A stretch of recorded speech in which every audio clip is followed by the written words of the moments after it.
اس بات کی اجازت اسلام نے کسی کو بھی نہیں دی، کسی ایمان والے کو اس بات کی اجازت نہیں دی، بلکہ کہا اگر ایمان لائے ہو تو اسلام کے اندر پھر پورے کے پورے داخل ہو جاؤ۔ ادخلوا فی السلم کافہ، یہ بات بیان کی گئی ایمان والوں کو کہ پورے کے پورے اسلام کے اندر اب آؤ، اور کچھ اسلام میں آنا چاہتے ہو اور کچھ اسلام سے باہر رہنا چاہتے ہو، کچھ اللہ کی حدود کو پامال کرنا چاہتے ہو، کچھ اللہ کی حدود کا خیال رکھنا چاہتے ہو، یہ زندگی نہیں چلے گی، بلکہ پورے کے پورے اسلام کے اندر داخل ہونا اور اللہ کی حدود کا خیال رکھتے ہوئے کہ تمہاری زندگی جو ہے وہ گزرنے والی بنے۔ اسی طرح صحیح بخاری کتاب الایمان کے اندر آتا ہے، ابو ہریرہ رضی اللہ عنہ روایت کرتے ہیں کہ نبی صلی اللہ علیہ وسلم نے بیان فرمایا کہ تم میں سے کوئی شخص بھی اگر جو اسلام لاتا ہے، اسلام کو قبول کرتا ہے اور اسلام کو قبول کرنے کے بعد اپنے اسلام کو وہ بہتر بناتا ہے یعنی نفاق اور ریاکاری سے اسے وہ پاک کر لیتا ہے، تو اللہ کے نبی علیہ السلام بیان فرماتے ہیں ہر وہ کام جو وہ کرتا ہے اس کے بدلے اسے 10 سے لے کے 700 گنا تک اس کی نیکیاں لکھی جاتی ہیں ایمان لانے کے بعد۔ کہ کوئی شخص اگر اسلام جس نے قبول کیا اور اس اسلام کو وہ بہتر بنانے کے لیے لگا ہوا ہے، ریاکاری سے پاک کیا، نفاق سے پاک کیا، اور اللہ کی رضا کے لیے اچھی نیت کے ساتھ، اچھے خلوص کے ساتھ وہ چھوٹا یا بڑا جو کام کرتا ہے وہ اللہ کے نبی علیہ السلام بیان فرماتے ہیں کہ اسے 10 سے لے کے 700 گنا تک اس کی جو ہے وہ نیکیاں لکھی جاتی ہیں، اور جو برا کام کرتا ہے اس کا گناہ اتنا ہی لکھا جاتا ہے جتنا اس نے کیا۔ یہ اللہ کی کتنی بڑی مہربانی ہے کہ ایمان لانے کے بعد اللہ تو چاہتا ہے کہ تمہاری نیکیوں کے اندر وہ اضافہ کر دے، نیکیوں کے اندر اضافہ کر دے، اور گناہ جو بھی ہم سے ہوتا ہے اللہ کہتا ہے میں نے اتنا لکھوایا یا اتنا لکھا جتنا تم نے کیا، اور نیکیاں اللہ کہتا ہے میں بڑا چڑھا کے لکھواتا ہوں، یعنی 10 سے لے کے 700 گنا تک۔ آپ اندازہ لگائیں کوئی شخص اگر اپنے اسلام کو عمدہ کرتا ہے، بہتر بناتا ہے، یعنی اپنے ایمان کو یہ کوشش کرتا ہے کہ اس کا ایمان جو ہے وہ بہتر ہو، اصلاح اس کے ایمان کی، ایمان اس کا اور تقویت پائے، اس کے اوپر استقامت کی دعائیں کرتا ہے، اس کا عمل بہتر ہو، ہر انسان اس کوشش کے اندر اگر لگے یا لگتا ہے تو کیا ہوتا ہے اللہ کے نزدیک اس کی نیکیاں لکھی جاتی ہیں، اور بڑا چڑھا کے اللہ تعالیٰ اس کو اجر دینے والا ہے۔ اسی طرح صحیح بخاری کتاب باغیوں اور مرتدوں کی توبہ کے بیان کے اندر آتا ہے، عبداللہ ابن مسعود رضی اللہ عنہ روایت کرتے ہیں، انہوں نے نبی علیہ السلام سے، ایک شخص نے آ کے پوچھا کہ نبی صلی اللہ علیہ وسلم ہم نے جو گناہ اسلام لانے سے پہلے کیے کیا ہمیں اس کا حساب دینا ہوگا؟ یعنی کتنے سمجھدار لوگ تھے وہ، اللہ کے نبی صلی اللہ علیہ وسلم سے آ کے سوال کیا کرتے تھے۔ ہم اپنی ماضی کی زندگی سوچیں کہ ہم نے کب ایمان کو قبول کیا، کسی کی سمجھ میں 40 سال کی عمر میں آیا ہوا، کسی کی عمر 30 سال کی ہوگی، کسی کی عمر 20 سال کی ہوگی، جب اس کو اللہ تعالیٰ نے ان باتوں کی توفیق دی ہوگی۔ یہی معاملہ اللہ کے نبی علیہ السلام کے دور میں صحابہ کرام کا تھا، کسی نے 20 سال کی عمر میں اسلام کو قبول کیا، کسی نے ابتدائی دور میں اسلام کو قبول کیا، کسی نے فتح مکہ کے موقع پہ اسلام کو قبول کیا، اور کسی نے فتح مکہ کے بعد جا کے اسلام کو قبول کیا۔ تو اللہ کے نبی صلی اللہ علیہ وسلم کے دور میں اسلام کے قبول کرنے والے اور دوہرے جاہلیت کی زندگی گزارنے والے جو تھے وہ انہوں نے نبی علیہ السلام کے پاس آ کے وہ کہتے ہیں اللہ کے نبی علیہ السلام آج تو ہم نے ایمان کو قبول کر لیا، اسلام کو ہم نے قبول کر لیا، اس سے پہلے جو ہم نے گناہ کیے ہیں نبی علیہ السلام اس کا کیا ہمیں حساب دینا ہوگا؟ تو نبی صلی اللہ علیہ وسلم بیان فرماتے ہیں جو شخص اسلام کی حالت میں نیک عمل کرتا ہے اللہ تعالیٰ اس کے جاہلیت کے جتنے گناہ ہیں ماضی کے وہ سب کے سب معاف کر دیتا ہے۔ لیکن کوئی شخص اسلام کو قبول کرنے کے بعد، ایمان کو قبول کرنے کے بعد پھر اگر وہ برا کام کرتا ہے تو اس سے دونوں زمانوں کے گناہوں کا حساب ہوگا، یعنی کہ ماضی کے گناہوں کا بھی حساب اس سے ہوگا، اور جو موجودہ یہ گناہ کر رہا ہے اللہ تعالیٰ اس کا بھی اس سے حساب لے گا۔ یعنی ایمان لانے کے بعد تو تبدیلی آنی تھی، وہ تبدیلی محسوس نہیں ہوئی، وہ تبدیلی دکھائی نہیں دی کہ ایمان لانے کے بعد روش وہی ہے کہ کلمہ پڑھ لیا، خالی اقرار کر لیا اللہ کی وحدانیت اور توحید کا، اس کے بعد زندگی کے اندر تبدیلی نہیں آئی، زندگی کے اندر انقلاب نہیں آیا، تو فائدہ کچھ بھی نہیں ہوا، اس کا کوئی فائدہ نہیں ہوا، اس کا صرف دعویٰ کیا زبان سے کہ ہاں بس ہم کلمہ پڑھنے والے ہیں، ہم ایمان لے کر آ گئے۔ اب جس طرح چاہے ایک انسان اپنی زندگی گزار رہا ہے، نہ اسے فرائض کی فکر، نہ نوافل کا اسے احساس، نہ اسے اللہ کا حق، اللہ کے حقوق کی پرواہ، نہ نبی علیہ السلام کی حق کی پرواہ، نہ اسے والدین کے حقوق کی پرواہ، نہ پڑوسیوں کے حقوق کی اسے پرواہ، نہ اسے تجارت کا پتہ، نہ اسے لین دین کا پتہ، نہ اسے نوکری کا پتہ کہ کیا نوکری کرنی ہے، کون سے جائز حلال کام ہے جس کو اختیار کیا جائے گا اور کون سے ناجائز کام ہے جنہیں نہیں کیا جا سکتا۔ ایمان لانے سے پہلے جو ہو چکا وہ تو ہو گیا، لیکن ایمان لانے کے بعد تو یہ سارا شعور ایک ایمان والے کے اندر ہونا چاہیے۔ اگر ایمان لانے کے بعد بھی یہ شعور اس کے اندر بیدار نہیں ہو سکا اور زندگی اسی طرح گزر رہی ہے، تو اللہ کے نبی علیہ السلام کا فرمان کیا ہے کہ دونوں زمانوں کے گناہوں کا پھر اسے حساب دینا ہوگا، دونوں زمانوں کے گناہوں کا حساب دینا ہوگا، اس سے پہلے کے جو گناہ تھے وہ بھی، اور اس کے بعد کے جو گناہ ہے اس کا بھی اسے حساب دینا ہوگا۔ اور یہ اللہ تعالیٰ نے کسی انسان کے ساتھ یہ زیادتی نہیں کی، کسی انسان کے اوپر اللہ تعالیٰ نے یہ ظلم نہیں کیا، بلکہ ایمان لانے کے بعد تو اللہ تعالیٰ چاہتا تھا نیکیوں میں اضافہ ہو جائے اور میں بڑا چڑھا کے اس کو سلا دوں۔ یہ تو انسان ہے، یہ اپنے اوپر زیادتی خود کر رہا ہے، یہ اپنے اوپر ظلم خود کر رہا ہے، یہ چند روزہ زندگی کی خاطر اس زندگی کو یہ جنت بنانے کی کوشش میں لگا ہوا ہے کہ یہ زندگی میری جنت بن جائے، یہ 50 اور 60 سال کی زندگی میں جنت بنا دوں، جس طرح جنت کے بارے میں ہم سنتے ہیں، یا جس طرح یہ دنیا دار اپنی زندگی گزار رہا ہے، اس کو دیکھ کے ایک ایمان والا متاثر ہو جائے۔ یہ نہیں ہو سکتا کہ ایک ایمان والا دنیا دار کو دیکھ کے متاثر ہو جائے کہ اس طرح میری زندگی ہونی چاہیے، جس طرح قارون کو دیکھ کے لوگوں نے کہا کہ اس طرح کا ہمارے پاس مال ہوتا، جس طرح یہ شان و شوکت سے یہ زندگی گزار رہا ہے۔ اور جیسے اللہ تعالیٰ نے اسے پکڑا تو وہ سمجھ گئے فوراً کہ یہ سارا کچھ جو تھا یہ سچ نہیں تھا، یہ حقیقت نہیں تھا، بلکہ اللہ کی پناہ ایسے کام سے، ایسے انجام سے۔ تو ایک ایمان والا وہ تو اللہ اس کے رسول صلی اللہ علیہ وسلم کی اطاعت میں اپنی زندگی گزارنا چاہتا ہے۔ صحیح مسلم کتاب منافقین کی صفات کے بیان کے اندر آتا ہے، انس بن مالک رضی اللہ عنہ روایت کرتے ہیں کہ نبی صلی اللہ علیہ وسلم نے بیان فرمایا کہ بے شک اللہ تعالیٰ کسی مومن کے ساتھ ایک نیکی کے معاملے میں بھی ظلم نہیں کرتا، اور اس کے بدلے اسے دنیا میں بھی عطا کرتا ہے اور آخرت کے اندر بھی عطا کرتا ہے۔ اللہ کے نبی صلی اللہ علیہ وسلم اور قرآن کے اندر اللہ تعالیٰ نے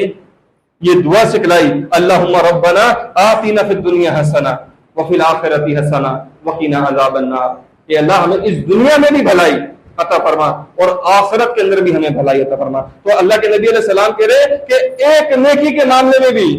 ایمان والوں کے ساتھ ظلم اور زیادتی نہیں کی جائے گی، ایک نیکی کے معاملے میں بھی اللہ تعالیٰ دنیا میں بھی عطا کرتا ہے۔ کوئی شخص اگر واقعی اللہ اس کے رسول کی اطاعت کے مطابق اپنی زندگی گزارتا ہے، بڑی تکلیفیں آتی ہیں، بڑی پریشانیاں آتی ہیں اس معاملے کے اندر، اس راہ کے اندر تکلیفیں تو ہیں، لیکن یہ چند روزہ تکلیفیں ہیں، یہ زیادہ تکلیفیں نہیں ہیں۔ جب تک انسان زندہ ہے، جب تک کہ یہ تکلیفیں، یہ پریشانیاں اور یہ بیماریاں انسان کے ساتھ لگی رہتی ہیں، ان قریب یہ ساری تکلیفیں، ساری پریشانیاں اور یہ ساری مصیبتیں ان قریب اللہ تعالیٰ ہم سے دور کر دے گا۔ یہ تو اللہ کے نبی علیہ السلام کہتے ہیں اللہ اس دنیا میں بھی عطا کرتا ہے۔ اگر واقعی کوئی شخص اللہ سے ڈرنا شروع کرے، اللہ غیر سے مدد کرنے کے اوپر آج بھی قادر ہے۔ ہمارا ایمان ہے اس بات کے اوپر کہ اللہ کو غیر سے مدد کرتا ہے۔ کوئی شخص اللہ کا تقوی اختیار کرتا ہے، اللہ غیر سے اسے روزی دیتا ہے۔ سورہ طلاق کے اندر آتا ہے کہ تقوی کی روش کو اختیار کرو، اللہ سے معافی مانگنے کو شروع کرو اور اللہ سے ہدایت کی درخواست اور فریاد کرنا شروع کرو، اللہ سے براہ راست دعائیں کرنا شروع کرو۔ اللہ تعالیٰ کیسے راستے نکالتا ہے۔ انسانوں کے لیے اسباب کی ضرورت ہے، انسانوں کے لیے یہ تکلیفیں، یہ پریشانیاں اور یہ مصیبتیں اور یہ مشکل راستے یہ انسانوں کے لیے ہیں، انسانوں کی نگاہ میں مشکل ہے، اللہ کی نگاہ میں تو یہ ساری چیزیں مشکل نہیں ہیں۔ اللہ تو قادر ہے ان سارے معاملات کے اوپر۔ تو نبی علیہ السلام کہتے ہیں اس دنیا میں بھی اسے بہتر بدلہ دیا جاتا ہے اور آخرت میں بھی اسے بہتر اللہ بدلہ دے گا۔ اور رہا کافر کا معاملہ تو اللہ کے نبی صلی اللہ علیہ وسلم بیان فرماتے ہیں کافر اس دنیا میں کوئی بھی نیکی کرتا ہے، اس کے بدلے سے دنیا میں کھلا اور پلا دیا جاتا ہے،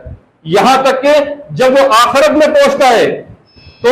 وہاں پر اس کے پاس کوئی نیکی باقی نہیں رہتی کہ اس کی اللہ تعالیٰ اسے جزا دے، اس کا بدلہ اسے عطا کرے۔ سارا کچھ اللہ تعالیٰ نے دنیا کے اندر اسے دے دیا۔ اللہ کے نبی صلی اللہ علیہ وسلم کے صحابہ، ان کے سامنے اگر بہترین کھانا آ جائے تو وہ سوچتے تھے کہ کہیں ایسا نہ ہو اللہ تعالیٰ سب کچھ ہمیں اس ایمان اور عمل کی وجہ سے دنیا میں عطا کر رہا ہو، ایسا نہ ہو کہ آخرت میں ہم پہنچے ہمیں کچھ بھی وہاں نہ ملے۔ یہ اللہ کے نبی علیہ السلام کے صحابہ کی سوچ تھی۔ آج ہم اپنا حال دیکھیں، اپنا لباس دیکھیں، اپنا رہن سہن دیکھیں، اپنی سواری دیکھیں، جو ہم کھاتے ہیں، جو ہم پیتے ہیں اس کو دیکھیں۔ ہم صبح سے لے کر رات تک بہترین غذا کا استعمال کرتے ہیں، جو دل چاہتا ہے۔ ہم میں سے کتنے لوگ ایسے ہوں گے جنہیں اللہ تعالیٰ نے استطاعت دی ہوگی کہ جو دل چاہتا ہے کھا لیتے ہیں، جو دل چاہتا ہے پہن لیتے ہیں۔ ہم میں جو بہت زیادہ غریب بھی ہوگا تو 2 وقت کا 3 وقت کا وہ کھا رہا ہوگا،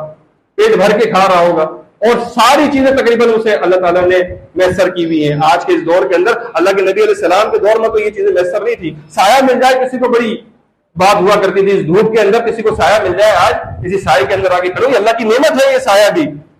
اللہ اس کا بھی ہم سے سوال کرے گا۔ اتنی بڑی بڑی نعمتیں جو آج ہم استعمال کر رہے ہیں، ان قریب اللہ تعالیٰ ان نعمتوں کے بارے میں ہم سے سوال کرے گا. وہ صحابہ کرام جن کے سامنے اگر دسترخوان کے اوپر کھانا آ جائے تو وہ رو جائیں اور دسترخوان چھوڑ کے اڑ جائیں, لیکن ایسا نہ ہو کہ مالک اس کا بھی ہم سے حساب مانگے, اور سارا کچھ ایسا نہ ہو کہ اس دنیا میں مالک ہمیں عطا کر رہا ہو اور آخرت میں کچھ بھی ہمیں اس کا صلہ نہ ملے. ہمیں تو چاہیے کہ اللہ کی یہ نعمتیں جو ہم استعمال کر رہے ہیں, اتنی نعمتیں ہم نے استعمال کی کہ ہمارے دانت چھوٹے ہو گئے اللہ کی نعمتیں کھا کے, ہمارے دانت ٹوٹ گئے اللہ کی نعمتیں استعمال کر کر کے, سالوں سے برسوں سے ہم یہ نعمتیں استعمال کر رہے ہیں, اللہ کی بہترین نعمتیں استعمال کر رہے ہیں. ہم نے کتنی بار اللہ تعالیٰ کا شکر ادا کیا, کتنی بار اللہ کی ہم نے تعریف بیان کی, کتنی بار اللہ کی ہم نے پاکی بیان کی. اتنی نعمتوں کا استعمال کرنے کے بعد صحابہ کرام کے پاس تو اتنی نعمتیں میسر نہیں تھی, اتنی نعمتیں میسر نہیں تھی ان کے بعد. اس کے بعد ان کا شکر کا حال آپ دیکھیں, اللہ کے نبی صلی اللہ علیہ وسلم کا شکر کا حال آپ دیکھیں. اتنی نعمتیں استعمال نہیں کرتے تھے لیکن اللہ کا کتنا شکر ادا کرتے تھے, کتنی اللہ کی تعریف کرتے تھے, کتنی اللہ کی پاکی بیان کرتے تھے. ہم تو من چاہ کھا کے اللہ کی وہ تعریف نہیں کرتے, وہ پاکی بیان نہیں کرتے. اور جس طرح اللہ کی حمد و ثنا کرنی چاہیے وہ حمد و ثنا ہم نہیں کرتے. تو سارا کچھ جو کافر کا معاملہ ہے اس کا معاملہ تو دنیا کا ہی ہے خالی, جو بھی وہ نیکی کرتا ہے. جس طرح آج دنیا میں ہم دیکھتے ہیں کہ کوئی کسی غریب کو کھانا کھلا رہا ہے, کسی کے ساتھ صلہ رحمی کر رہا ہے, اور کوئی ہاسپٹل کے اندر آ کے امداد جمع کرا رہا ہے, کوئی کسی کا علاج کرا رہا ہے, اور نہ جانے کتنے کام وہ کر رہا ہے, کتنے کام کر رہا ہے. اللہ تعالیٰ اس کا یہ بدلہ وہ دنیا کے اندر ہی عطا کر دیتے ہیں, دنیا میں اور اسے مال دیتے ہیں, اور اسے مال دیتے ہیں. سب کچھ دنیا کے اندر جتنی اس نے نیکیاں کی ہوتی ہیں سارا کچھ اسے اس دنیا کے اندر عطا کر دیتے ہیں. کل آخرت کے اندر اس کے پاس کوئی نیکی باقی نہیں کہ اللہ تعالیٰ اس کا بدلہ اسے عطا کرے. اس طرح دنیا کے اندر یہ ساری باتیں ہم دیکھ رہے ہوتے ہیں کہ ایک انسان اتنا مال خرچ کر رہا ہے, اور لوگ دیکھتے ہیں ابھی قربانی کا معاملہ آئے گا, ہم دیکھیں گے لوگ لاکھوں روپے کے جانور لے کر آئے, کروڑوں روپے کے جانور لے کر آئے اتنے بڑے بڑے, اور اس کے بعد وہ جانوروں کو انہوں نے ذبح کیا, قربان کیا, اور اس کے بعد سارا گوشت انہوں نے غریبوں کو لے جا کے بانٹ دیا. اور ہم کہتے ہیں کہ کتنا سکی آدمی ہے یہ, کتنا مال اس نے خرچ کیا. اللہ کے نزدیک ایمان کے بغیر یہ لاکھوں کروڑوں روپے کی قربانیاں کوئی حیثیت کوئی اہمیت نہیں رکھتی اگر کوئی ایمان نہیں ہے. ایمان کے ساتھ یہ ساری چیزیں ہیں, ایمان کے بغیر کچھ بھی اللہ تعالیٰ کے قبول نہیں ہے. یہ ایمان اتنی بڑی نعمت ہے, اتنی بڑی دولت ہے یہ ایمان, اس کی کتنی ہمیں فکر بھی کرنی چاہیے, اور اس کے اوپر اللہ سے استقامت کی دعا بھی مانگنی چاہیے کہ مالک ہمیں اس ایمان کی تو نے سمجھ دی ہے, یہ بڑی دولت ہے, بڑی نعمت ہے یہ. اس طرح ایک خزانہ انسان کے ہاتھ لگتا ہے, ایک مال انسان کے پاس ہوتا ہے, سونا چاندی انسان کے پاس ہوتا ہے, کتنی حفاظت کرتا ہے اسے, اس کی اپنے گھر کے اندر لے جاتا ہے, اسے بند کرتا ہے, تالا ڈالتا ہے, کسی کو بتاتا ہے, کسی کو نہیں بتاتا ہے, کتنی حفاظت کرتا ہے اس کی. اس طرح اپنے ایمان کی حفاظت یہ لازم ہے بڑی ہے. یہ شیطان یہ ہمارے ساتھ لگا ہوا ہے, اور انسانوں میں شیطان کے یہ چیلے جو یہ گھوم رہے ہوتے ہیں انسان کو گمراہ کرنے کے لیے,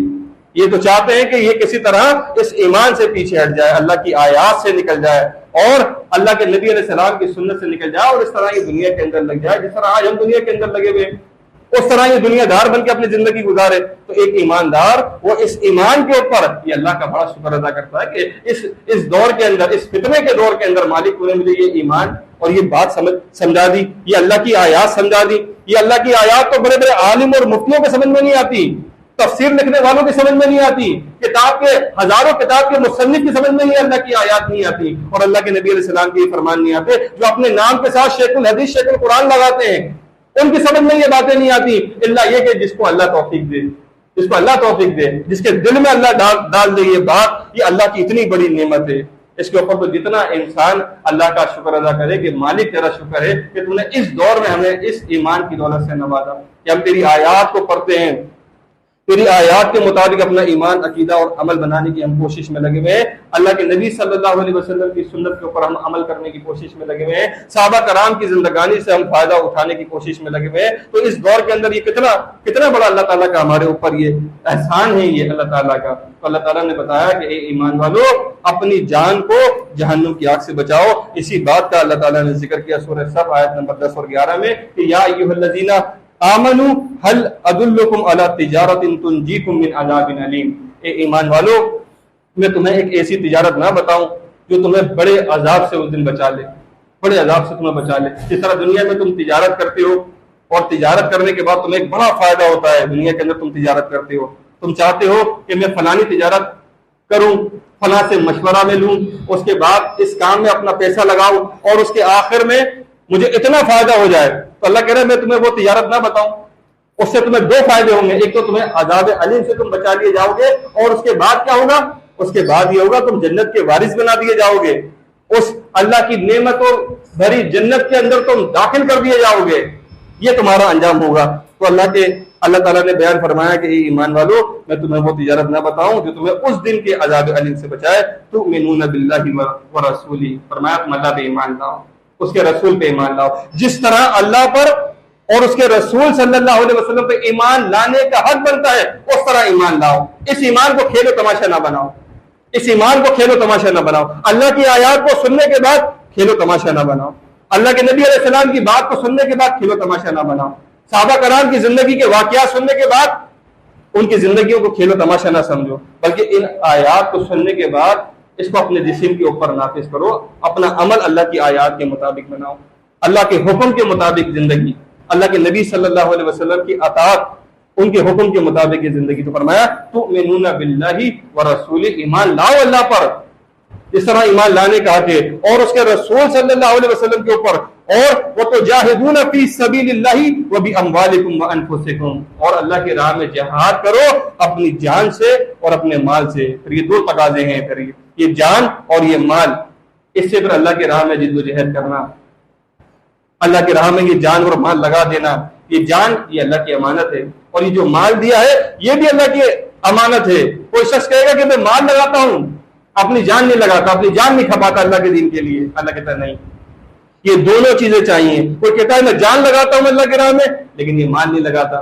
ایسا نہیں ہوگا۔ جان اور مال دونوں کا سودا اللہ سے ہے یہ، اور صحابہ کرام نے یہ کر کے دکھایا، جہاں ضرورت پڑی جان کی اللہ کے دین کے لیے انہوں نے اللہ کی خاطر اس جان کو کھپایا، لگا دیا اس جان کو، اور جہاں مال کی ضرورت پڑی اپنا مال لا کے اللہ کے نبی علیہ السلام کے پاس رکھ دیا، اس دین اسلام کے لیے اپنے مال کو لگایا، حلال اور جائز مال کو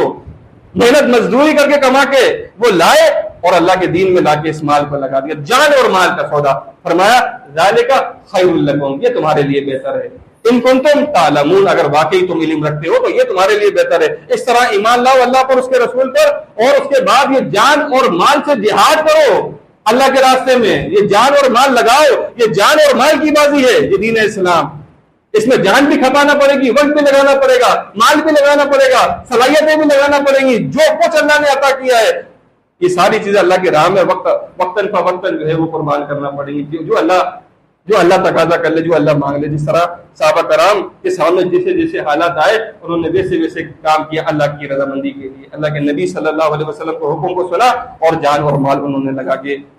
کے اس بات کا ثبوت دیا واقعی ہم ان آیات کے اوپر ایمان رکھتے ہیں۔ آج ہم بھی ان آیات کے اوپر ایمان رکھتے ہیں، اللہ کہہ رہا لگاؤ پر جان اور مال اور کرو جد و جہد۔ اسی بات کا ذکر اللہ تعالیٰ نے سورہ حجرات کے اندر کیا کہ انما المؤمنون الذین آمنوا باللہ ورسولہ، ایمان والے بس وہ ہیں جو ایمان لائے اللہ پر، اس کے رسول پر، ثم لم یرتابوا، اس کے بعد شک اور شبہ میں نہیں پڑے وہ۔ یہ نہیں کہ اللہ کی آیات ہمارے سامنے ہیں، کچھ آیات کو مانیں، کچھ آیاتوں میں شک کرنا شروع کریں۔ قرآن نے ابتدا کے اندر بتایا تھا کہ ذالک الکتاب لا ریب فیہ، اس کتاب میں شک نہیں ہے کوئی، اللہ کی بات میں شک نہیں ہے کوئی، اللہ کے نبی صلی اللہ علیہ وسلم کی بات کے اندر شک نہیں ہے کوئی۔ جو اللہ کے وعدے ہیں وہ بالکل پکے وعدے ہیں، اللہ اپنے وعدے کے خلاف کوئی بات نہیں کرتا۔ یہ جو اللہ نے وعدے کی ہے، ایمان لاؤ اور جان اور مال اللہ کی راہ میں لگاؤ، اس کے بدلے کیا ہوگا؟ کامیابی ملے گی، اس کے بدلے کیا ملے گا؟ تمہیں جنت ملے گی اس کے بدلے۔ اور وہ جنت کیسی ہوگی؟ قرآن نے بتایا۔ وہ جنت کیسی ہوگی؟ اللہ کے نبی صلی اللہ علیہ وسلم نے بتایا۔ اور کوئی انسان سوچے کہ پتہ نہیں جنت ہوگی یا نہیں ہوگی، جہنم ہے یا نہیں ہے، مر کے دوبارہ اٹھیں گے یا نہیں اٹھیں گے، یہ ساری شک اور شبہ والی باتیں ہیں۔ اس کا مطلب ہے کہ ایمان سمجھ میں نہیں آیا اس کے، یہ شک اور شبہ والا ایمان یہ اللہ کو منظور نہیں ہے، یہ اللہ کو قبول نہیں ہے، بلکہ جمایا ایمان کہ اللہ کی آیاتیں دیکھنے کے بعد، سننے کے بعد، پڑھنے کے بعد اس بات کے اوپر پختہ یقین ہو گیا، ایمان ہو گیا، بلکہ ایمان میں اضافہ ہو گیا، ایمان کے اندر اضافہ ہو گیا۔ ایمان والوں کی صفت ہی یہی ہے۔ سورہ انفال میں بیان فرمایا کہ ایمان والے وہ ہیں جب وہ اللہ کا ذکر سنتے ہیں، اللہ کی آیات جب ان کے سامنے پڑھ کے تلاوت کی جاتی ہے، وَإِذَا تُلِيَتْ عَلَيْهِمْ آيَاتُهُ زَادَتْهُمْ ایمانا، اللہ کہتا ہے ان کے ایمان میں تو اضافہ ہو جاتا ہے۔ وہ اللہ کی آیات سنتے ہیں، ان کے ایمان میں کمی نہیں ہوتی۔ ہم اللہ کی آیاتیں سنتے ہیں، ہر اتوار کو سنتے ہیں، ہلکا جاتی بھی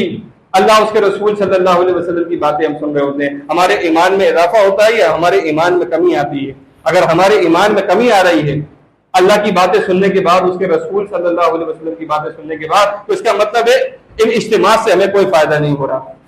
ہمیں کوئی فائدہ نہیں ہو رہا ان اجتماع سے۔ اجتماع سے تو انہیں فائدہ ہو رہا ہے جو اللہ اس کے رسول کی باتیں سنے اور ان کے ایمان کے اندر اضافہ ہو جائے، ان کا ایمان بڑھ جائے۔ اس کا مطلب ہے ان آیات سے انہیں فائدہ ہوا، نبی علیہ السلام کے فرمان سے انہیں فائدہ ہوا، صحابہ کرام کی زندگی انہوں نے سنی، انہیں فائدہ ہوا وہ زندگی سننے کے بعد، پڑھنے کے بعد۔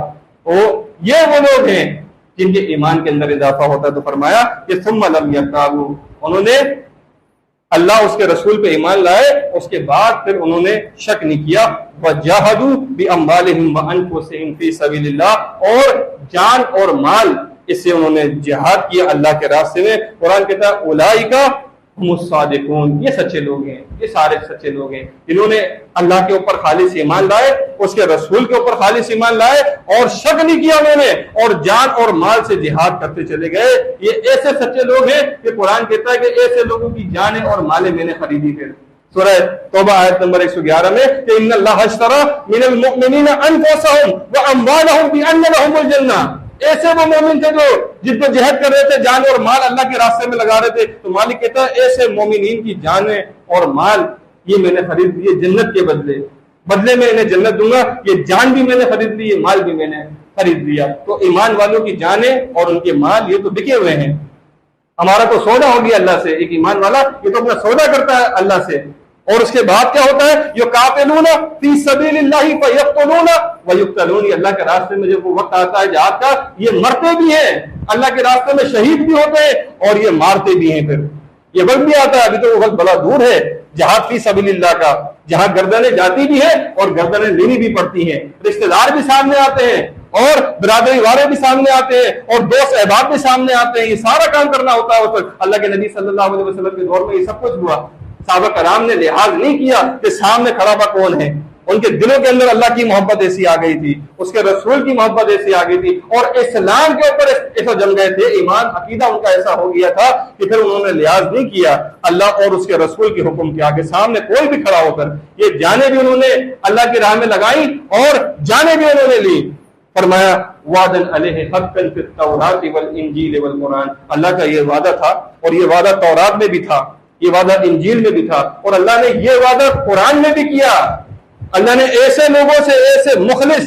ایسے وفادار بندوں سے اللہ نے ان کی جانیں اور مالیں خریدی ہیں جنت کے بدلے۔ تو فرمایا ومن اوفى بعهده من اللہ، تو اللہ کے وعدے سے بڑھ کے کون سا وعدہ ہو سکتا ہے، اللہ کے عہد سے بڑھ کے کون سا عہد ہو سکتا ہے۔ تو اس عہد کے اوپر انہیں کیا چاہیے؟ فاستبشروا ببیعکم الذی بایعتم بہ، انہیں تو چاہیے بھئی یہ خوشیاں منائیں جو اللہ سے انہوں نے عہد کیا ہے کہ جان اور مال اللہ کو انہوں نے بیچ دیے۔ وذالک هو الفوز العظیم، اللہ کہتا ہے یہ بڑی کامیابی ہے۔ جس کامیابی کو دنیا کے اندر ہم تلاش کرتے ہیں، در حقیقت وہ کامیابی نہیں ہے۔ کامیابی کا معیار قرآن نے بتایا، کامیابی کا معیار تو اس کے رسول صلی اللہ علیہ وسلم نے بتایا۔ جو کامیابی کا معیار ہم دیکھتے ہیں، سنتے ہیں، یہ معاشرہ ہمیں سکھاتا ہے، یہ معاشرہ ہمیں بتاتا ہے، وہ کامیابی کا معیار نہیں ہے، وہ عارضی کامیابیاں ہیں۔ دنیا کے لحاظ سے وہ کامیابی ہو سکتی ہے، لیکن آخرت کے لحاظ سے اس کا کوئی مقابلہ نہیں ہے، اور نہ وہ کامیابیاں اللہ کی نگاہ کے اندر ہے۔ کامیابیاں تو یہ ہے جو اللہ نے اپنی اس کتاب کے اندر بیان فرما دی۔ تو ایمان والوں کو اللہ تعالیٰ نے عنایت کے اندر یہی حکم دیا کہ یا ایھا الذین آمنوا، اے وہ لوگ جو ایمان لائے ہو، قوا انفسکم واہلیکم نارا وقودھا الناس والحجارہ، اے ایمان والو اپنی جانوں کو اور اپنے گھر والوں کی جانوں کو جہنم کی آگ سے بچاؤ، اور جس کا ایندھن انسان اور پتھر ہونے والے ہیں۔ یعنی اپنی جانوں کی حفاظت کرو، اپنی جانوں کو بچاؤ، اور اس کے ساتھ ساتھ اپنے گھر والوں کی فکر کرو۔ پہلے اپنی فکر کرو۔ اس معاشرے کے اندر جس طرح لوگوں کی ہم فکر کرتے ہیں کہ ہمارے والد ایمان لے آئے، ہماری والدہ ایمان لے آئے، ہماری بیوی بچے ایمان لے آئے، ہمارے رشتہ دار ایمان لے آئے، اور یہ جہنم کی آگ سے بچ جائیں، اس کے بعد پھر ہم سڑکوں پہ کھڑے ہو کے لوگوں کو دعوت دے رہے ہوتے ہیں کہ تم ایمان لاؤ اللہ پر، اس کے رسول پر جس طرح ایمان لانے کا حق ہے، اور اپنی جانوں کو جہنم کی آگ سے بچا لو۔ تو قرآن کہتا ہے سب سے زیادہ تمہیں فکر اپنی ہونی چاہیے، اپنی جان کی ہونی چاہیے۔ پہلے تم اپنی جان کو جہنم کی آگ سے بچاؤ۔ اور جس طرح دنیا کے اندر کوئی شخص کسی شخص کو آگ سے بچا لیتا ہے، یہ کتنی بڑی نیکی کا کام ہے۔ کوئی شخص کسی شخص کو آگ سے بچا لے، کوئی آگ میں گر رہا ہو اسے آگ سے بچا لے، اس طرح جہنم کی آگ اس سے بچانا یہ اس سے بھی بڑی نیکی ہے کہ کوئی شخص بے دین تھا، گمراہ تھا، اور اس کا ایمان عقیدہ خراب تھا، اور کسی نے جا کے اسے اللہ کی یہ آیات دکھا دی، نبی علیہ السلام کے فرمان دکھا دیے، اور دکھا دیا کہ تمہارا عقیدہ دیکھو قرآن اور حدیث کے خلاف ہے، آج توبہ کر لو اللہ سے معافی مانگ لو اور اللہ کی آیات پر ایمان لے آؤ، نبی علیہ السلام کے فرمان پہ ایمان لے آؤ، اس میں کامیابی، اس کے اندر نجات ہے۔ یہ کتنی بڑی نیکی ہے۔ صحیح بخاری کتاب الجہاد کے اندر آتا ہے، اللہ کے نبی علیہ السلام نے علی رضی اللہ عنہ کو خیبر کے موقع پہ یہ بات کہی تھی کہ اے علی، اگر تمہارے ذریعے کسی ایک شخص کو ہدایت مل جائے، ایک شخص ہدایت کے اوپر آ جائے، تمہارے لیے سرخ اونٹوں سے بہتر ہے۔ یہ عرب کے یہ سرخ اونٹ، یہ قیمتی اونٹ اس وقت ہوا کرتے تھے، نبی علیہ السلام کہتے ہیں یہ اس سے بہتر ہے۔ یہ آج اگر اس بات کو تم سمجھ جاؤ، اور واقعی ایک شخص جو ایمان لاتا ہے اسے سب سے زیادہ فکر اپنی ہونی چاہیے، اپنی جان کی ہونی چاہیے کہ کسی طرح یہ جان میری جہنم سے بچ جائے، اور اس کے بعد اسے فکر مند ہونا چاہیے اپنے بیوی بچوں کے لیے، اپنے ماں باپ کے لیے، اپنے بہن بھائیوں کے لیے، اپنے پڑوسیوں کے لیے، کہ یہ جانے بھی جہنم کی آگ سے بچ جائے، یہ اولاد جہنم کی آگ سے بچ جائے۔ اس طرح ایک بچہ، ماں باپ کبھی بھی نہیں چاہیں گے کہ اس کا بچہ اس کی آنکھوں کے سامنے آگ کے پاس جا رہا ہو اور وہ اسے روکنے کی کوشش نہ کرے، ہر ممکن روکنے کی وہ کوشش کریں گے۔ وہ کبھی یہ نہیں کہتے کہ ہم نے ان کو بتایا تھا، ہم انہیں سمجھا رہے تھے، اب یہ ہماری بات نہیں سمجھتے، اب انہیں آگ کی طرف جانے دو، یہ گر جائیں۔ وہ کبھی بھی نہیں کہتے یہ بات، بلکہ آخری وقت تک وہ روکتے بھی ہیں، ڈانٹتے بھی ہیں، مارتے بھی ہیں ان کو، ان کی تربیت کرتے ہیں کہ دیکھو یہ آگ ہے، یہ غلط چیز ہے، یہ بری چیز ہے۔ کس طرح ان کی تربیت کرتے ہیں ہم دنیا کے اندر اپنی اولاد کی۔ اتنی فکر ہمیں آخرت کے لیے اپنے بچوں کی، اپنی اولاد کی ہے کہ ہمارے بچے کہاں جا رہے ہیں، ہمارے بچے کیا پڑھ رہے ہیں، ہمارے بچے کیا سیکھ رہے ہیں۔ دنیا کے لیے ہم نے ان کے لیے بہت کچھ کیا، بہت کچھ کیا، بہترین اسکول کا ان کے لیے انتظام کیا، بہترین کتابوں کا ہم نے ان کے لیے انتظام کیا، بہترین ان کے لیے لباس لائے، یونیفارم لائے، اچھا ان کے لیے ٹیچر کا بندوبست کیا انہیں پڑھانے کے لیے، صبح روزانہ انہیں اسکول چھوڑنے گئے، روزانہ ان کو لے کر آئے، مال بھی لگایا، جان بھی لگائی، وقت بھی لگایا، سارا کچھ لگایا ان کے لیے دنیا کے خاطر۔ لیکن آخرت کے خاطر ہمیں اتنی ان کی فکر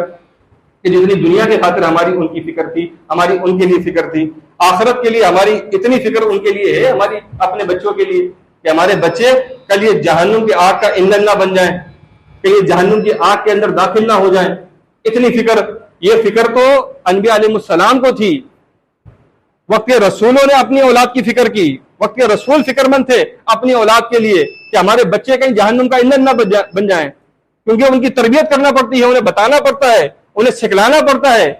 اللہ اس کے رسول صلی اللہ علیہ وسلم کی باتیں، اس کی تعلیم انہیں دینا پڑتی ہے، انہیں سمجھانا پڑتا ہے۔ یہ معاشرہ انہیں یہ باتیں نہیں سکھائے گا، یہ قرآن کی آیت اس طرح پیش نہیں کرے گا ان کے سامنے، اللہ کے نبی صلی اللہ علیہ وسلم کے احکامات اس طرح ان کے سامنے بیان نہیں کیے جائیں گے، صحابہ کرام کے واقعات، ان کی زندگی کے واقعات اس طرح ان کے سامنے بیان نہیں کیے جائیں گے۔ یہ تو ایماندار ماں باپ کی ذمہ داری ہے اب کہ اپنے بچوں کی وہ تربیت کریں، اپنے بچوں کو اللہ اور اس کے رسول صلی اللہ علیہ وسلم کے احکامات بتائیں، اپنے بچوں کو اللہ کی عبادت کا طریقہ سکھائیں، انہیں بتائیں کہ اللہ تعالیٰ نے، تم ایماندار ہو، 5 وقت کی صلاۃ تمہارے پہ فرض کی ہے۔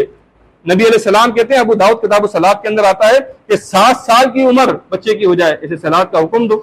اور 10 سال کی حکم کے اندر اس کا بستر بھی الگ کرو، اور اب یہ صلاۃ نہیں پڑھتا تو نبی علیہ السلام کہتے ہیں اسے مارو بھی، اب اس پہ سختی بھی کرو، اب کہ یہ صلاۃ پڑھے۔ یہ جب والد صلاۃ پڑھے گا تو کیا ہوگا، بیٹا بھی صلاۃ پڑھے گا۔ اولاد دیکھتی ہے اپنے ماں باپ کو، اور وہ ان کی سمجھ میں یہ بات آتی ہے کہ صلاۃ یہ کوئی یہ غیر اہمیت والی چیز نہیں ہے، بلکہ اہمیت کی حامل چیز ہے کوئی، یہ اللہ تعالیٰ نے اسے فرض کیا ہے۔ ایمان لانے کے بعد یہ صلاۃ فرض ہے،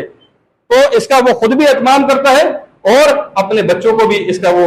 اہتمام کرواتا ہے، تعلیم دیتا ہے۔ اسی طرح ایک ماں اپنی بیٹی کو یہ تعلیم دے گی، یہ پاکی اور ناپاکی کے معاملات یہ ماں باپ اپنے بچے کو سکھاتے ہیں، باپ اپنے بیٹے کو سکھائے گا، پاکی کا، طہارت کا طریقہ کیا ہوتا ہے، غسل کا طریقہ کیا ہوتا ہے، وضو کس طرح کیا جاتا ہے۔ ایک ماں اپنی بیٹی کو سکھائے گی غسل کا طریقہ۔ ان باتوں کے اندر شرم نہیں ہے، ان باتوں کے اندر حیا نہیں ہے۔ ہم ان باتوں میں شرم نہیں کرتے جن باتوں میں شرم آنی چاہیے ہمیں۔ ہم ایک ساتھ بیٹھ کے فلمیں دیکھ رہے ہیں، ایک ساتھ بیٹھ کے ڈرامے دیکھ رہے ہیں، ہمیں شرم اور حیا نہیں آتی۔ مخلوط محفلوں کے اندر اپنی بچیوں کو لے کے ہم بیٹھتے ہیں، ہمیں شرم نہیں آتی، لیکن غسل کا طریقہ ایک باپ اپنے بیٹے کو بتائے، اسے شرم آنا شروع ہو جاتی ہے۔ ایک ماں اپنی بیٹی کو بتائے، اسے شرم آنا شروع ہو جاتی ہے۔ ان باتوں میں شرم و حیا نہیں ہے، یہ تو اسلام کی باتیں ہیں، اس کو تو بتانا ہے، یہ لازم ہے بتانا، تاکہ انہیں پتہ چلے کہ طہارت کا طریقہ کیا ہوتا ہے۔ تو اس بات کی فکر اپنے ساتھ ساتھ اپنے بچوں کی فکر کرنا، اس فکر کے اندر نوح علیہ السلام تھے۔ قرآن بتاتا ہے کہ 950 سال نوح علیہ السلام کی دعوت، صبح شام دن و رات جو ایک اللہ کی طرف بلا رہے تھے اپنے بیٹے کو انہوں نے کہا، سورہ ہود آیت نمبر 42 کے اندر آتا ہے کہ یا بنی ارکب معنا، اے بیٹے آج ہمارے ساتھ آ جاؤ، اس کشتی کے اندر تم سوار ہو جاؤ، اور ولا تکم مع الکافرین، آج کافروں کے ساتھ نہ رہو۔ کتنی فکر تھی نوح علیہ السلام کو اپنے بیٹے کی، 950 سال، اور یہ آخری وقت ہے کہ بیٹا پہاڑ کے اوپر ہے، اور باپ جو ہے نوح علیہ السلام یہ کشتی کے اندر آ گئے، سارے ایمان والے جتنے تھے وہ اس کے اندر داخل ہو گئے۔ وہاں نوح علیہ السلام آخری وقت تک وہ لگے ہوئے ہیں کہ بیٹا اس کشتی کے اندر تم سوار ہو جاؤ، یعنی زندگی کے آخری موڑ تک اس دعوت کو اسی طرح لے کے چلنا، اس دعوت کو اسی طرح برقرار رکھنا۔ یہ نہیں جان چھڑانے والی بات، یہ نہیں کہ صبر کا دامن ہی ہاتھ سے نکل جائے کہ ماں باپ کو سمجھا کے تھک گئے، اب آج کے بعد نہیں سمجھاؤں گا، بہن بھائیوں کو سمجھا کے تھک گئے، آج کے بعد نہیں ان کی اصلاح کروں گا، آج کے بعد نہیں سمجھاؤں گا، اولاد کو سمجھا کے تھک گئے، اب ان کو میں نے سمجھانا چھوڑ دیا، ان کے حال پہ انہیں چھوڑ دیا۔ نوح علیہ السلام ان کی دعوت سے پتہ چلتا ہے آخری وقت تک انہوں نے اپنے بیٹے کو کوشش کی کہ بیٹا تم جہنم کی آگ سے بچ جاؤ، اس کشتی کے اندر سوار ہو جاؤ، اس کشتی کے اندر آ جاؤ، آج اللہ کا عذاب آنے والا، کوئی بچانے والا تمہیں نہیں ہے۔ وہ کہتا ہے میں پہاڑ پہ چڑھ جاؤں گا، اور انہیں کے سامنے وہ موج آئی ہے اور دریا کے اندر، ایک سمندر کے اندر بہا کے نوح علیہ السلام کے بیٹے کو اس نے غرق کر دیا، اور نوح علیہ السلام دیکھتے رہ گئے، نہیں بچا سکے۔ نوح علیہ السلام مشکل کشا نہیں تھے، غوث العظم نہیں تھے، اللہ انصاف کرنے والا ہے، وہ انصاف کرنے والا ہے، انصاف کے اوپر وہاں فیصلہ ہونے والا ہے۔ اللہ کو اس بات سے کوئی فرق نہیں پڑتا کہ انبیاء علیہ السلام کی اولاد مشرک اور کافر ہے، اللہ کو کوئی فرق نہیں پڑتا۔ اور کہاں بدو اور دیہاتی یہ اللہ کے نبی علیہ السلام کے اوپر ایمان لے کر آ جاتے ہیں، اور اللہ ان کے ایمان کو قبول کر لیتا ہے۔ اللہ کی نگاہ میں اہمیت ایمان کی ہے، چاہے وہ غریب ایک بدو آ جائے اسلام کو قبول کر لے، یا وہ نبی کا بیٹا ہو وہ اس ایمان کو قبول کر لے، اللہ کو اس بات سے کوئی فرق نہیں پڑتا۔ اور اسی بات کی فکر ابراہیم علیہ السلام قرآن بتاتا ہے انہیں تھی، سورہ البقرہ آیت نمبر 132-133 کے اندر آتا ہے وَوَصَّى بِهَا إِبْرَاهِيمُ بَنِيهِ وَيَعْقُوبُ، ابراہیم علیہ السلام اور یعقوب علیہ السلام نے اپنی اولاد کو اس بات کی نصیحت کی، کیا نصیحت کی؟ یا بنیا ان اللہ اصطفیٰ لکم الدین فلا تموتن الا وانتم مسلمون،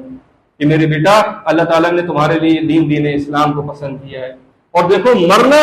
تو اللہ کے مسلم فرما بردار کی حیثیت سے تمہیں موت آنی چاہیے۔ یہ نصیحت، یہ وصیتیں ان کی تھیں، یہ انبیاء کی نصیحتیں ہیں اپنی اولاد کے لیے، یہ وصیتیں انبیاء کی ہیں۔ اتنی فکر کرنے والے تھے وہ اپنی اولاد کی کہ دیکھو تمہیں موت نہیں آنی چاہیے، مرتے دم تک اللہ تعالیٰ دیکھے گا کہ ایمان عقیدہ تمہارا کیا تھا۔ 40 سال کی تمہاری زندگی گزر گئی، تم نے اللہ کی توحید کے اوپر تمہارا ایمان تھا، اللہ کی وحدانیت کے اوپر تم ایمان لائے تھے، بہترین تمہارا عمل تھا۔ اس وقت جب تمہاری جان نکل رہی ہے، تمہاری روح قبض ہو رہی ہے، اس وقت تمہارا ایمان عقیدہ کیا ہے، اس وقت دیکھا جائے گا۔ وہ 40 سال کی زندگی تو ختم ہو گئی پھر تمہاری، اگر مرتے وقت اس ایمان سے انسان مرتد ہو جائے، پھر جائے اس ایمان سے وہ، تو یہ سارے اعمال 40-50 سال کے کیا ہوں گے؟ یہ ختم ہو جائیں گے، یہ ضائع ہو جائیں گے، اس کی کوئی حیثیت کوئی قیمت نہیں ہوگی۔ اسی لیے ایمان والوں کو حکم دیا سورہ آل عمران آیت نمبر 102 کے اندر یا ایھا الذین آمنوا اتقوا اللہ حق تقاتہ ولا تموتن الا وانتم مسلمون، ایمان والو اللہ سے ڈرو، اور اس طرح ڈرو جس طرح اللہ سے ڈرنے کا حق بنتا ہے، اور دیکھو تمہیں موت نہ آئے، وَلَا تَمُوتُنَّ إِلَّا وَأَنْتُمْ مُسْلِمُونَ، تمہیں موت نہ آئے مگر اس حال میں کہ تم مسلم ہو، تم وفادار ہو اللہ کے، تم فرما بردار ہو۔ یہ فرما برداری کی حالت میں تمہاری یہ جان نکلنی چاہیے۔ اللہ تعالیٰ مرتے دم تک دیکھتا ہے انسان کو، کہ مرتے دم تک انسان کا ایمان کیا تھا، اس کا عقیدہ کیا تھا، اس کا عمل کیا تھا۔ یہ ایسا نہیں کہ کوئی 40-50 سال کا کوئی ایمان ہے اس کے بعد اس طرح چاہے اپنی یہ انسان زندگی گزارے، یہ مرتے دم تک کا سودا ہے، یعنی جہاں آپ نے ایمان کا اقرار کیا اس کے بعد مرتے دم تک اس بات کو دیکھا جائے گا، مرتے دم تک دیکھا جائے گا۔ تو فرمایا کہ یعقوب علیہ السلام اور ابراہیم علیہ السلام ان کی یہ وصیت ہے۔ اور ام کنتم شہداء اذ حضر یعقوب الموت، یعقوب علیہ السلام کی جب موت کا وقت آیا تو اس قال لبنیہ ما تعبدون من بعدی، انہوں نے اپنے بچوں سے پوچھا کہ میرے بعد تم میرے بیٹا کس کی بندگی کرو گے، کس کی عبادت کرو گے؟ تو قالوا، انہوں نے کہا نعبد الہک وَإِلَهَ آبَائِكَ إِبْرَاهِيمَ وَإِسْمَاعِيلَ وَإِسْحَاقَ إِلَٰهًا وَاحِدًا، وہ کہتے ہیں ہم ابراہیم علیہ السلام کے الہ کی اور اسماعیل علیہ السلام کے الہ کی، اسحاق علیہ السلام کے الہ کی، ان سب کا الہ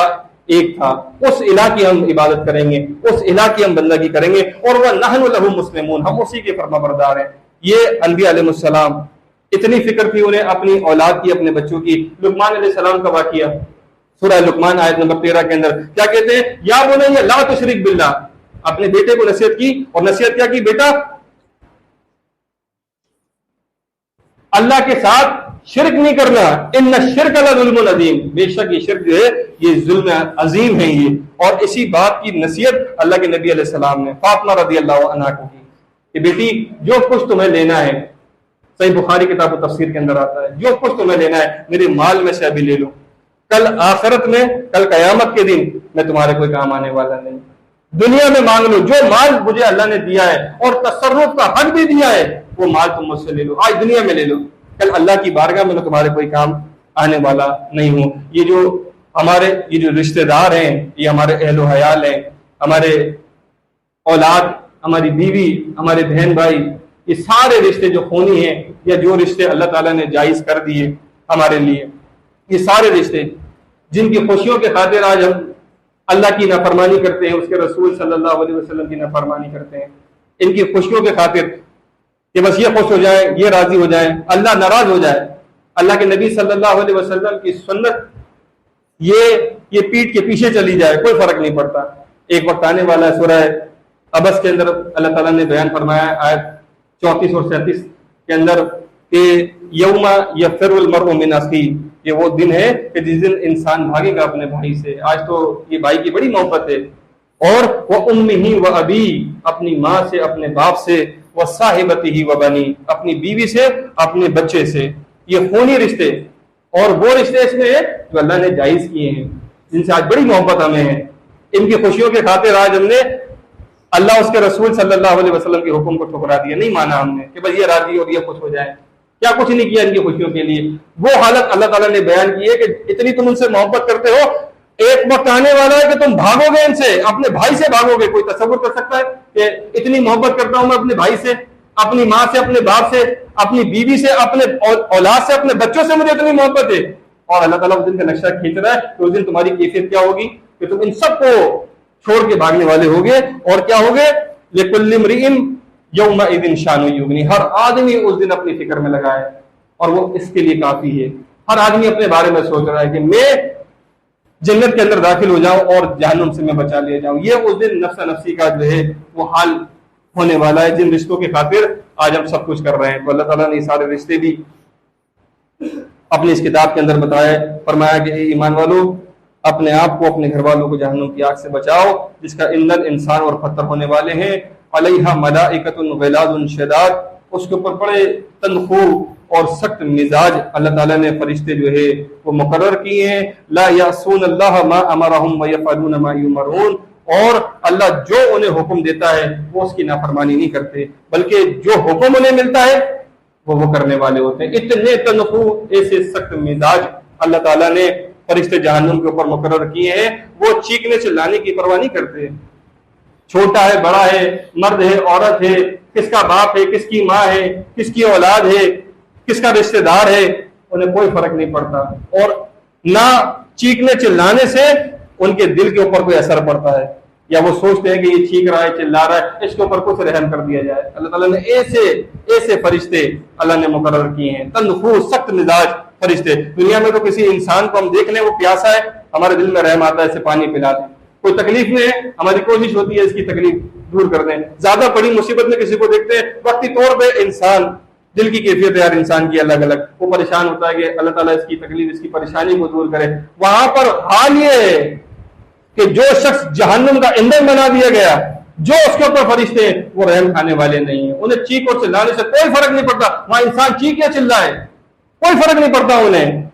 اور وہ جہنم کا ایندھن بن کے رہیں گے۔ تو فرمایا کہ اپنے آپ کو اس جہنم سے تم بچانے والے بنو۔ وہ جہنم ایسی ہے، صحیح مسلم کتاب جنت اور اس کی نعمتوں کا بیان کے اندر آتا ہے، عبداللہ ابن مسعود رضی اللہ عنہ روایت کرنے والے ہیں کہ نبی علیہ السلام نے فرمایا کہ قیامت کے دن جب جہنم کو لایا جائے گا، 70,000 لگامیں، اور ہر لگام کے ساتھ 70,000 فرشتے اسے کھینچ رہے ہوں گے۔ ایسی جہنم اللہ تعالیٰ نے وہ بنا کے رکھی ہے۔ صحیح بخاری کتاب الزکات کے اندر آتا ہے، عدی بن حاتم رضی اللہ عنہ روایت کرتے ہیں کہ نبی علیہ السلام کو ہم نے یہ کہتے ہوئے سنا کہ نبی علیہ السلام کہتے ہیں اپنے آپ کو جہنم کی آگ سے بچاؤ، چاہے کھجور کا ایک ٹکڑا ہی دے کے تمہیں یہ کرنا نہ پڑے، بچا لو اپنی جان کو جہنم کی آگ سے۔ مسلم کتاب ذکر الہی دعا و توبہ استغفار کے بیان میں آتا ہے صحابہ کرام کی نگاہ میں جہنم کا معاملہ کیا تھا، اس روایت سے پتہ چلتا ہے۔ انس رضی اللہ عنہ روایت کرنے والے، نبی علیہ السلام ایمان والوں میں سے ایک شخص کی عیادت کے لیے گئے اور وہ بڑا کمزور ہو گیا تھا، جیسے کوئی پرندہ ہوتا ہے کمزوری کی حالت کے اندر، ایسی اس کی مثال آئی ہے، اتنا کمزور ہو گیا۔ تو نبی علیہ السلام اس سے پوچھتے ہیں کہ تم نے کوئی اللہ سے دعا کی تھی، کیا تم اللہ سے کچھ مانگتے تھے؟ وہ صحابی کہتا ہے کہ نبی علیہ السلام میں اللہ سے کہتا تھا کہ اللہ جو عذاب کو مجھے آخرت میں دینے والا ہے مجھے دنیا میں دے دے۔ تو نبی علیہ السلام کہتے ہیں، یعنی وہ جانتا تھا،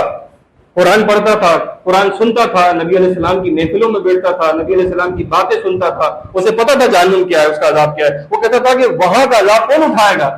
تو جو عذاب اٹھانا ہے دنیا میں اٹھا لوں۔ تو نبی علیہ السلام کہتے ہیں اللہ پاک ہے، تم میں اتنی طاقت کہاں کہ تم دنیا کے اندر اس کا عذاب اٹھا سکو، تم نے یہ اللہ سے کیوں نہ کہا اللہم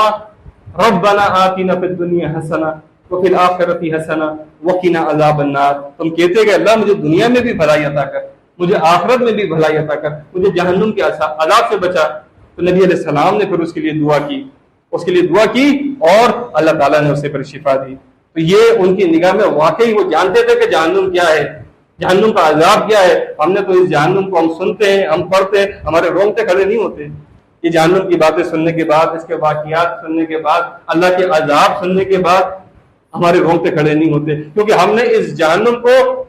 اہمیت نہیں دی کوئی، یا تو اگر اہمیت دیتے تو ہم واقعی اس طرح ہی اس کو سنجیدہ لیتے جس طرح صحابہ کرام لیا کرتے تھے۔ وہ جانتے تھے کہ جہنم کا عذاب کیا ہے، اللہ بڑا شدید عذاب دینے والا، ان کا ایمان واقعی تھا اس بات کے اوپر کہ بڑا سخت عذاب دینے والا ہے، اس کی پکڑ بڑی سخت ہے۔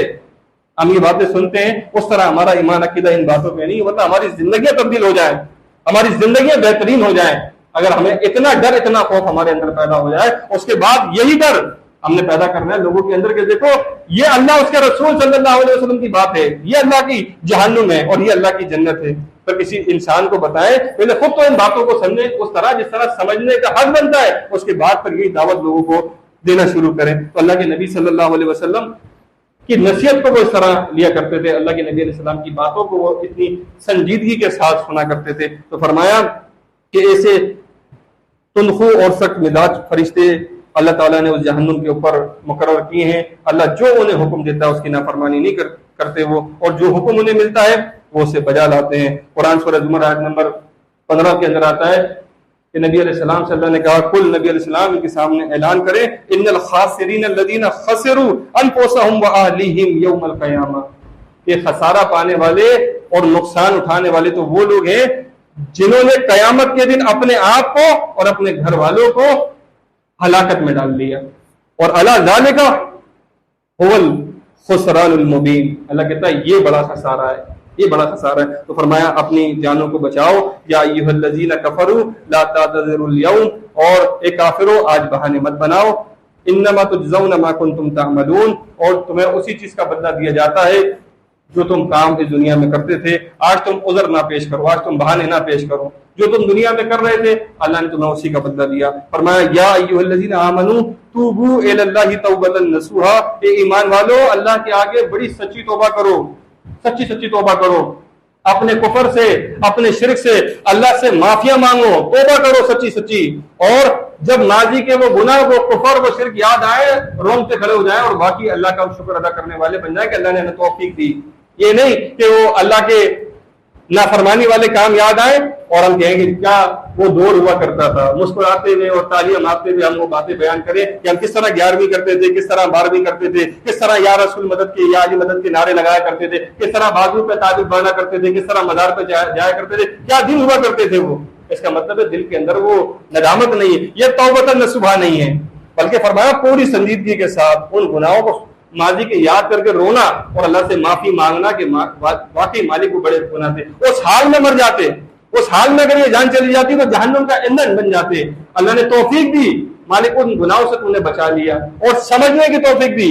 ان کفر کو، اس شرک کو سمجھنے کی توفیق دی مالک تو نے۔ تو فرمایا اللہ کے سامنے بالکل سچی اور سچی توبہ کرو، اور عسى ربكم ان يكفر عنكم سيئاتكم، امید ہے کہ اللہ تمہارے وہ گناہوں کو معاف کرے، وَيُدْخِلَكُمْ جَنَّاتٍ تَجْرِي مِن تَحْتِهَا الْأَنْهَارُ، اور اللہ تمہیں ان جنتوں کے اندر داخل کرے جس کے اندر نہریں بہ رہی ہیں، يَوْمَ لَا يُخْزِي اللَّهُ النَّبِيَّ وَالَّذِينَ آمَنُوا مَعَهُ، اور اللہ اس دن رسوا نہیں کرے گا اپنے نبی کو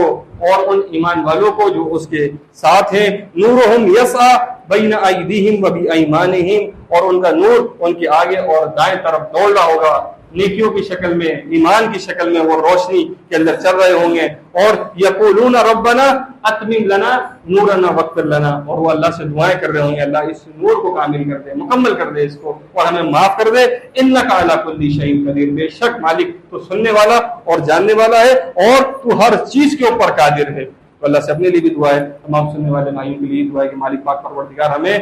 اللہ کی اس کتاب کے مطابق ایمان لانے والا، جس طرح ایمان لانے کا حق ہے، اور اس کے بعد اللہ کے نبی صلی اللہ علیہ وسلم کی سنت اختیار کرنے والا بنائے، اسی میں کامیابی، اسی میں نجات ہے۔ سبحانک اللہم و بحمدک، اشہد ان لا الہ الا انت، استغفرک و اتوب الیک۔